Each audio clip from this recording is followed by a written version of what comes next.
So 2025 marks the Baltimore Orioles' 71st year as a franchise, or at least their 71st year as the Baltimore Orioles since they moved from St. Louis as the Browns to Baltimore in 1954, and recently Zach Eflin was named the 2025 opening day starting pitcher, meaning that he is the 44th different starting pitcher to start opening day for the Orioles. Question is, who are the other 43 that came before him? Well, there's some forgottens, and of course some legends here on the list, and I kind of just want to go through and give you the history of Baltimore Orioles aces. Now, I'm not necessarily going to tell you all of them because we'd be here all day, but I'm just going to kind of tell you some of the more memorable ones and even maybe some oddballs that were thrown in there that ended up either being surprisingly good or turned out just as bad as you thought it would. So I guess let's just start in the beginning. 1954, the Orioles' first ever opening day starter was Don Larson. Now, to many people that name doesn't ring a bell, but he is infamous for throwing a perfect game in the World Series with the Yankees 2 years later. Got him! The greatest game ever pitched. Baseball history by Don Larson.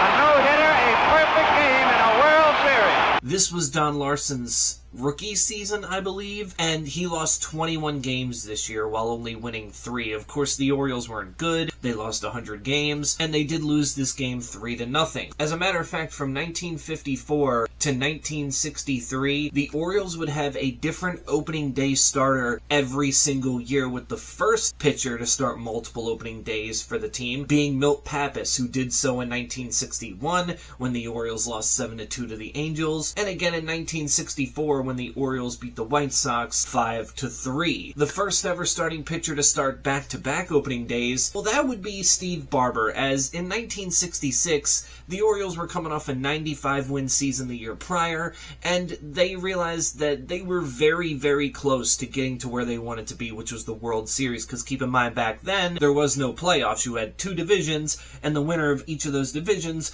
would play in the World Series, so you had to finish first. And the Orioles traded their two-time ace Milt Pappas to the Cincinnati Reds for what the Reds called an old 30-year-old Frank Robinson, who would go on to win the Triple Crown that year. And of course, in 65 and in 66, Steve Barber would start opening day. Now, he also did in 1963, meaning that he was the first Oriole to start opening day 3 times, but he was the first Orioles opening day starter to do it back-to-back. And of course, in 1966, the Orioles would go on to win their first World Series. So, all in all, it was pretty good. Then 1967 and 1968, Dave McNally, Tom Phoebus came out there, and then in 1969, Dave McNally would start a 3-year stretch where he would start opening day, where he went no decision the first time in the 5-4 loss to Boston. Then the Orioles would beat the Indians and Senators the next 2 years. Of course, all 3 of those years that McNally started those opening days were World Series years. After Pat Dobson started in 1972, McNally would then start what would be a then Orioles record 5th opening day, getting a 10-0 shutout win over the Milwaukee Brewers. And then finally, in 1974, a young pitcher who got called up in 1966 by the name of Jim Palmer made his first of 4 straight opening day starts from 1974 to 1977, in which the most runs that were scored in a game was 2, and the Orioles won 3 of those 4. But he wasn't done. Mike Flanagan started in 78, and then Jim Palmer was right back at it in 1979 and 1980, starting against the White Sox, one in Memorial Stadium, one in Comiskey Park, Orioles winning both of those games 5-3, meaning that in Jim Palmer's 6 opening day starts, the Orioles went 5-1, and the pitching allowed no more than 3 runs. Then we kind of had a weird in-between, as in 1981, Steve Stone would start opening day as the Orioles would play the Royals and win their 3rd consecutive opening day by a score of 5-3. Just thought that was weird too. And the reason this veteran, Steve Stone, which this would turn out to be his last year, was starting this opening day was because in 1980 he won the Cy Young, winning 25 games. Still a franchise record to this day, or at least I think it's close to a franchise record. Nonetheless, it was a good season and he deserved it. But then in 1982, the Orioles brought in a veteran by the name of Dennis Martinez, and he would start in 82 and of course the World Series year in 1983. But in 1983, Martinez didn't pitch well, and of course he had a very bad alcohol problem that kept him out for the Orioles' whole entire World Series run, that by 1984, he was out, and the Orioles were kind of starting this rebuild that would slowly just kind of make its way for a decade. As from 1984 to 1993, only 2 Orioles pitchers would start multiple opening days. Mike Boddicker would end up starting 2 in 1987 and 1988, and Rick Sutcliffe in the first couple of years of the Oriole Park at Camden Yards years, he would start in 1992 and 1993, of course, infamously hurling a complete game shutout on opening day of 92, the first ever game at Camden Yards. Sutcliffe peers in, says yes, into his motion. Here comes the pitch. Sorrento takes the call, strike 3, and the Orioles are in the win column on opening day. Well, the Orioles also trotted out the likes of Scott McGregor, Storm Davis, Mike Flanagan, again, Dave Schmidt during the Why Not year, Bob Malachy, and Jeff Ballard, all to mixed to bad results. But in 1994, the Orioles finally got some stability for the first time in a while at the top of that rotation, because ever since his call-up in 1991, a pitcher by the name of Mike Mussina just kept getting better and better and better, and because Rick Sutcliffe was gone in 1994, this made Mike Mussina the heralded ace, and from that 94 season all the way to 2000, he would start 6 of the next 7 opening days for the Orioles, and in those opening days, the Orioles would go 4-2, with really the only bad opening day outing by Mussina being 1999 when the Orioles beat the Rays 10-7. Mussina did have a rough outing there, and plus, all these were at Camden Yards outside of 1995, which was in Kauffman Stadium. And you're probably wondering, you said 6 out of 7 years, so who was the guy that interrupted that streak for Mike Mussina? Well, in 1997, coming off their first playoff year in 13 years, the Orioles signed veteran Yankee pitcher Jimmy Key to a multi-year deal. And of course, he got the opening day start in 1997 and pitched well and would kind of be injury prone after that. But once Mike Mussina left in 2000, this is where things get interesting with the names that the Orioles have trotted out here for opening day, because at least early on in their first 10 years of the franchise's history, you can say, okay, there's some weird names, but they were still trying to find an ace. And, you know, during the rebuild of the 80s, it was like, you know, they had some decent names out there. Some were out of their prime. Some just weren't meant to be aces. But this is just, like, some of these names on here make me go, man, we were that bad that we let this happen. The first guy that took over as the opening day starter from Mike Mussina was Pat Henkin in 2001. Now, Henkin wasn't a bad pitcher per se. He did win 15 games in 2000 with the Cardinals. The thing was, he was far from his Cy Young winning season that he had almost a decade ago with the Blue Jays at this point. But one thing I will give him is that the Orioles won this game 2-1 in extra innings. Henkin got the no decision, but he went neck and neck with none other than Pedro Martinez himself. So you got to give him that. That's probably Henkin's biggest thing with the Orioles, was when he pitched, he didn't pitch bad, but the problem was he was so injury prone that he barely pitched. In 2002, and out of his prime and still clearly hurt, Scott Erickson to start an opening day where the Orioles actually beat the Yankees 10-3, and Erickson had 0 strikeouts, but I mean, you'll take it. They did kind of have some stability from 2003 to 2006, as after finishing second in Rookie of the Year voting, Rodrigo Lopez would start 3 of the next 4 opening days in 2003, 2005, and 2006, as the Orioles would win all 3 of those games, and the guy interrupting him in between was Sidney Ponson in 2004, who was actually coming off a career year in 2003, so it kind of made sense at the time. And then after Eric Bedard's one and only opening day start in 2007, the Orioles kind of found their diamond in the rough. I remember this guy because after Eric Bedard was traded, a lot of people were wondering who's going to step up and be that ace now, because Bedard was that young guy, had powerful stuff, Cy Young candidate, and he's gone now. Well, in 2007, the Orioles claimed a pitcher off the Cleveland Indians by the name of Jeremy Guthrie, and by 2008, he was the Orioles' ace, and of course in 2008, they would lose. But he would be named the opening day starter again in 2009 after having 10 wins and a .363 ERA in the previous season. And the Orioles Orioles would beat the Yankees. Guthrie would lead the league in losses with 17, but he was an innings eater, so that's okay. But in 2010, an interesting thing happened. The Orioles started to kind of, bring people in, and they did end up trading for Kevin Millwood, who started opening day of that year. And of course, he wasn't great in his 1 year as an Oriole. Granted, he didn't get a lot of run support, but 4-16 with a 5.10 ERA, not gonna cut it.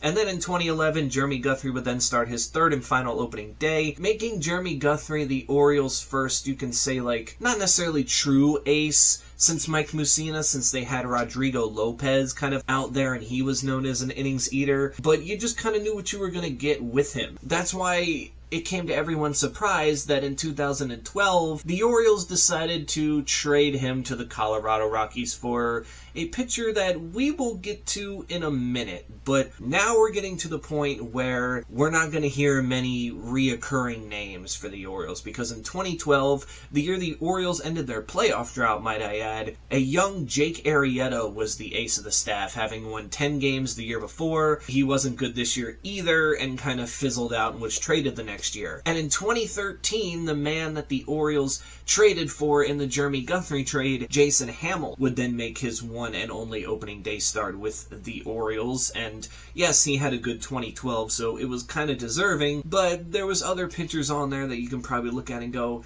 maybe they deserved it more, considering they had Wei-Yin Chin at this point. But a guy by the name of Chris Tillman would then step in and say, hold on, you want stability at the top of the rotation, I got you. As from 2014 to 2016, Chris Tillman started opening day for the Orioles every year. And in those games, the Orioles won 2-1, 6-2, and 3-2 against the Red Sox, Rays, and Twins.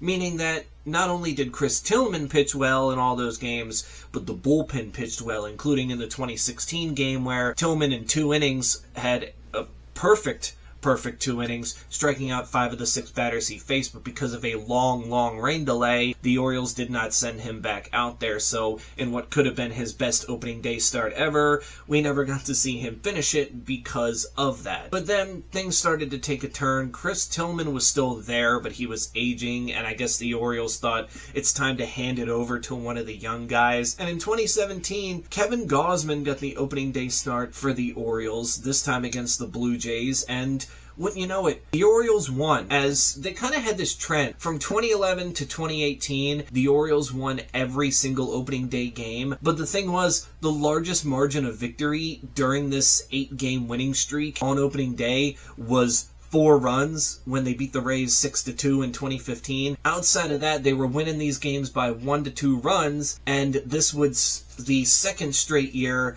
of 3 where the Orioles would walk off on opening day. As the very next year in 2018, same place, different team at Oriole Park in Camden Yards against the Minnesota Twins, Dylan Bundy, a youngster who wasn't quite necessarily where the Orioles thought he would be because Tommy John surgery brought his velocity way down, he came out, pitched well, and Adam Jones's extra inning home run gave the Orioles a 3-2 win for their 8th straight opening day victory. Deep left field, Adam Jones, and goodbye, home run, a game winner for the Orioles center fielder. But for those that know this season, this is the season that changed everything for the franchise, as the Orioles would only go on to win 47 games this whole entire year. Showalter would be fired, Dan Duquette was out at the GM, and that means now you're starting the Mike Elias and the Brandon Hyde era. And since then, there's only been one pitcher to start multiple opening days, but yet the Orioles have seen more success. In 2019, the first year of the Brandon Hyde era, the Orioles threw out Andrew Kashner because, well, they had that contract out there and they needed somebody to start opening day, and of course the Orioles got beat by the Yankees 7-2. And then in 2020, look, this year was weird enough, and John Means was supposed to start this opening day. I mean, he was an all-star in 2019, but he got hurt, and of course COVID pushed everything back. That by the time the season started, John Means wasn't ready. So Tommy Malone started opening day, and again, the Orioles just got the bricks beaten off of them by the Red Sox 13-2. But then John Means would get to start opening day. not once, but twice in a row. In 2021, he absolutely just nailed it to the Red Sox in 7 innings, shutting them out. And in 2022, despite losing the game 2-1, John Means pitched 4 solid innings, meaning that in 2 opening day starts, John Means had a 1-1 record, and in 11 innings allowed just 1 earned run. But in 2022, John Means had to have Tommy John surgery, meaning that he wouldn't be ready in 2023, so the Orioles decided, let's sign this guy named Kyle Gibson and start him opening day, and he was alright. As a matter of fact, the bullpen almost blew it. It was 10-4 after 5, and the Orioles won the game 10-9, so I guess Kyle Gibson was better than the bullpen that day. And yeah, he would win 15 games, and the Orioles, of course, would win 101 games after magically winning 83 the year before, winning the division and making the playoffs. But Kyle Gibson just wasn't the guy. He was only there on a 1-year deal. So, Mike Elias decided to make his first, I guess you can say, huge splash as the Orioles GM. But the thing is, this was a rental from the beginning. Everybody knew it, so it was kind of like, yeah, it's cool and all, but how long is this going to last? As the Orioles made a move that shook the baseball world,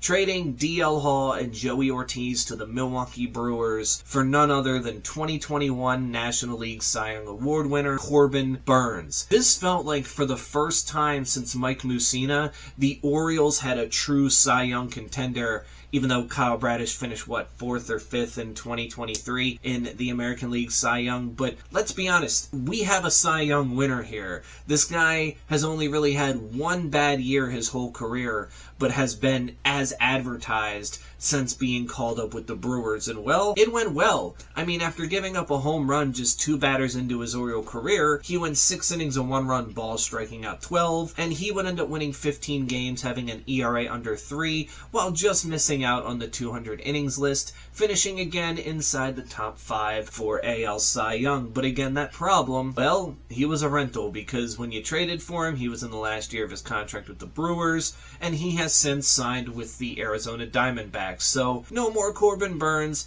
That means Zach Eflin is up next.